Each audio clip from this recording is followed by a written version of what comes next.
Ayan. Hello, fam. Good morning, good noon sa inyo. Kakahatid lang namin kay Davon. Sinundo namin siya from kindergarten niya. And then hinatid namin siya sa daycare. So, merong mainit-init.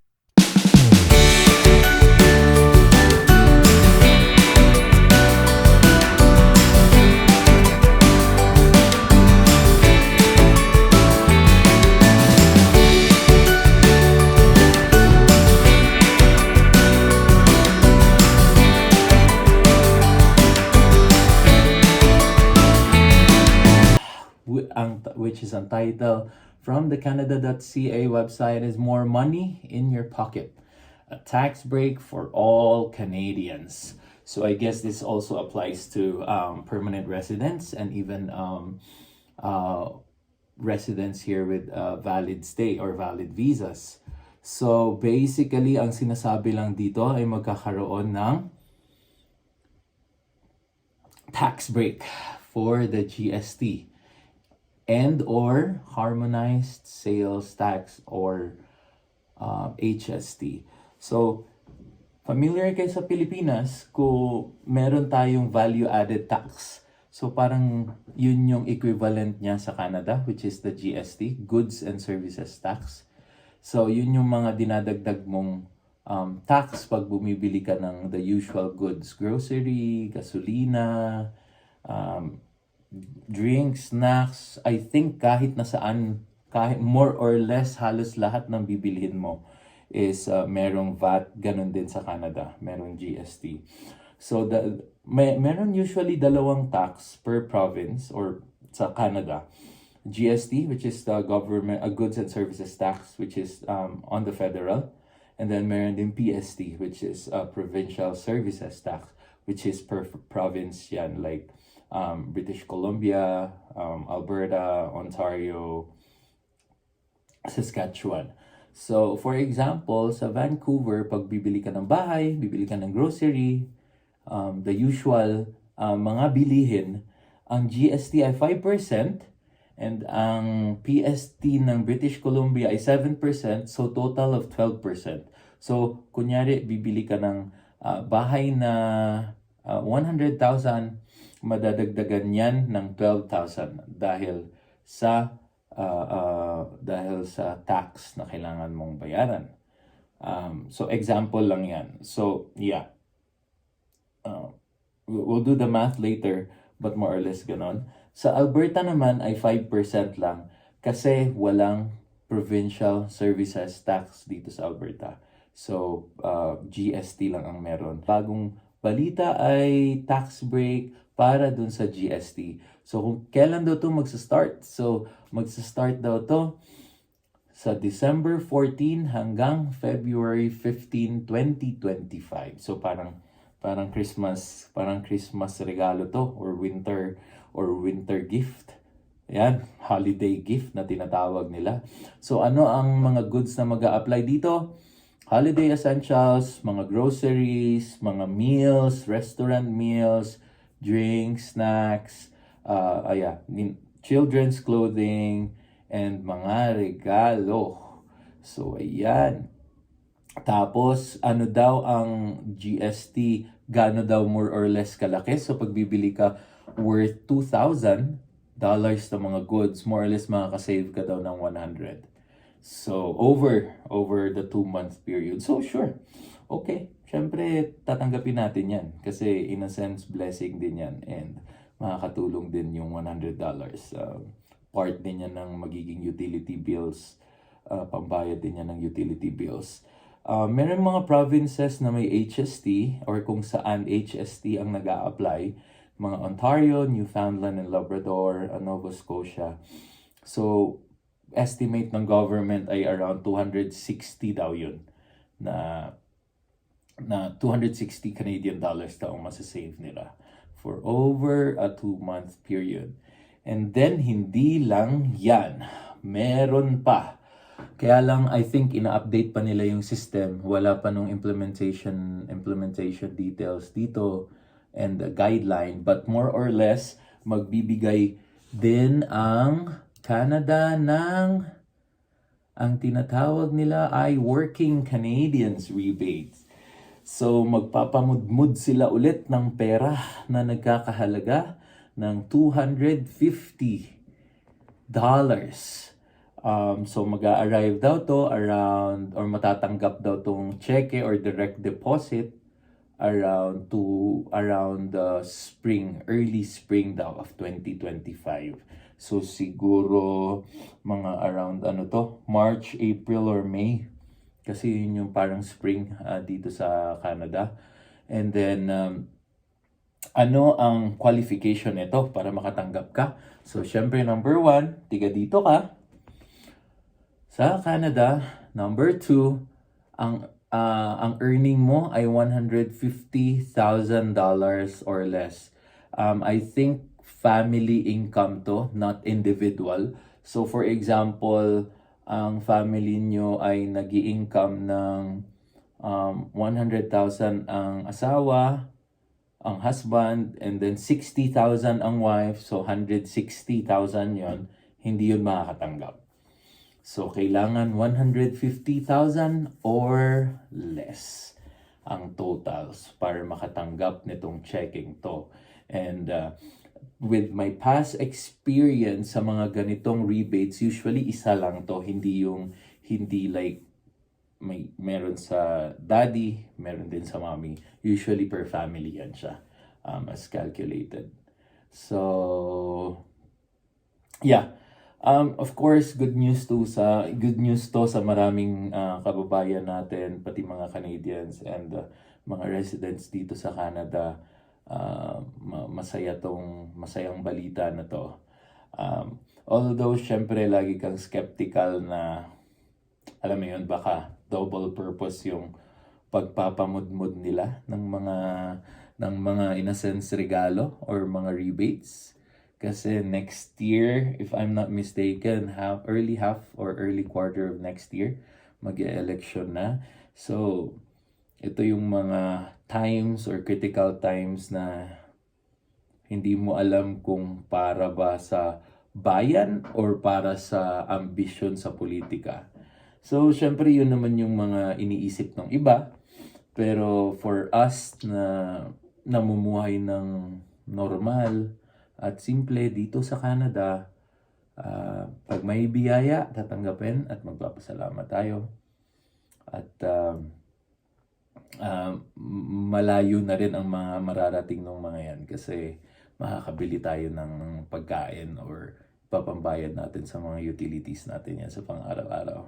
So yun pala yung background ko. Actually nasa office ako ngayon kasi mainit-init pa nga ang balita. At hindi ko na naantay si Donna na mag-set up pa sa sala. So kung makikita nyo dito, hindi masyadong kita pero makapal na ang snow dito sa Calgary, Alberta, which is ganon din. Medyo thankful na daw to na nag-snow ng ganito ng late November na. So masyadong late na daw to para sa Calgary. So thankful na daw ang lahat sa ganito. Kasi meron namang iba nagsa-start ang ng September or October pa lang nagsusnow na. So ayun. And busy na naman kami this weekend, madaming invitation. And by the way, don't forget pala, mag-upload ng mga videos namin. Dun sa pasyal namin and bisita sa Alba Fam Bam in Toronto. So I think 5-part or 6-part video ang ma-upload namin. So abangan nyo and please watch, like, and subscribe also. And yeah, add your comments below kung ano ang tingin nyo. Pero sa mga Pilipino, of course, laging blessing pag mga ganito, tax break. Sipin mo, tax break. Out of nowhere, bigla kang magkakaroon ng tax break. So sure, we're gonna take it with open arms. Kasi $100 din yun or $260 for other provinces. imbis na ipapambayad mo sa tax ay pwede mong ipambili ng grocery pa and utilities and well phone din pwede din, so ikaw bahala nun. And then the additional $250 check which will be released early spring of 2025 for sure. Okay yan. So, yep, kailangan mo lang, again, qualifying dun is 150,000 less ang family income nyo. Combined yan. I'm pretty sure that's combined. And then also, dapat nag-file kayo ng tax 2023 tax nyo sa CRA para ma-qualify kayo sa ganon. And then, again, review ko lang yung mga GST free or yung magkakaroon ng GST tax break ay yung mga prepared foods, vegetable trays, pre-made meals, salads, mga sandwiches. Another thing is the restaurant meals, whether it's dine-in or take-out. So dapat wala ng GST nun by December 14 until February 15, 2025. Nakalagay din dito snacks, chips, candy, mga candy bars, beer, wine, cider, mga alcoholic beverages. Oh, ito, and gusto namin to. Children's clothing and footwear, mga car seats, diapers, ang laking bagay niyan. And then children's toys, kasi usually yan yung mga mahal talaga, car seats, diapers, children's clothing dito sobrang mahal. $30, $20, $40 agad yan. Footwear, mga snow boots, mga snow pants, that's easily $80 pataas. So malaking tulong yan. Oh, pati Christmas tree pala. So pati Christmas tree. So magkakaroon na ng tax break din. So sakto talaga. Nilagay talaga nila sa Pasko. So we're very happy. And yeah, explanation lang nila, of course. This is for Canadians, help to Canadians. The government knows that in a sense we're having a hard time here due to the inflation, due to the rising cost of goods and cost of services. So it's essentially it's putting more money into the pockets of the people. So basically, ayun yung mga explanation nila. And I hope maging thankful tayo. Liit man yan or malaki, maging thankful tayo. And everyone should be very careful as well kasi winter na, mahirap. I mean, iniiwasan talaga naming lumabas masyado. School, bahay, grocery lang. School, bahay, grocery lang. Although naka-winter tires naman tayo. So, that's it. And good news again. Good news again. And binabasa ko din yung mga comments ng iba. Hindi talaga pwedeng maiwasan na hindi mahaluan ng politika kasi nga masyadong malapit na dun sa election time. So may nagko-comment dito, this is called vote buying. Well, those are their opinion. May nagsasabi din dito na dahil dun sa failure of governance for the past years, this is like setting a house on fire and then and then getting everyone to meet and have a meeting to discuss fire safety. So ganun yung mga comments ng mga tao or yung mga reaction ng mga tao. So hindi maiwasan talaga na ma-relate sa election. And I think it's a common knowledge that Trudeau's party, I think, is not doing so good compared to the other parties. So I think the public thinks that they're doing this for the votes and to have to better prepare for the election, but who knows? I mean, madaming reasons. Again, din sila doon. Madami din silang mga immigration policies na iniba The number of permanent residents will be slashed, number of temporary workers will be slashed, mas mahigpit na student permit process. So madaming changes talaga na nangyayari.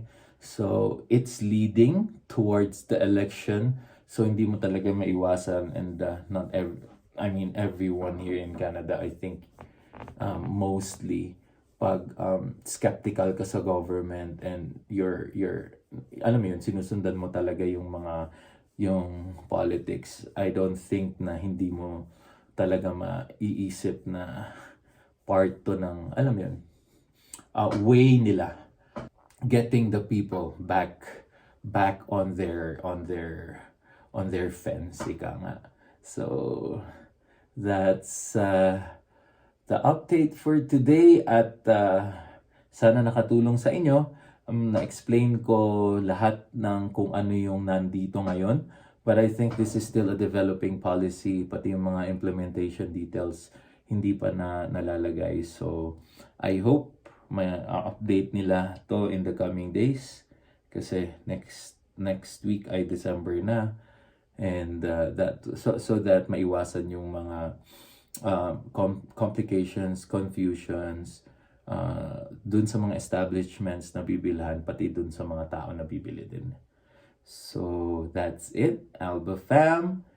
Hang loose. Don't forget to like, comment kayo, subscribe kayo, please, and thank you for your support as always. Again, hang loose and relax.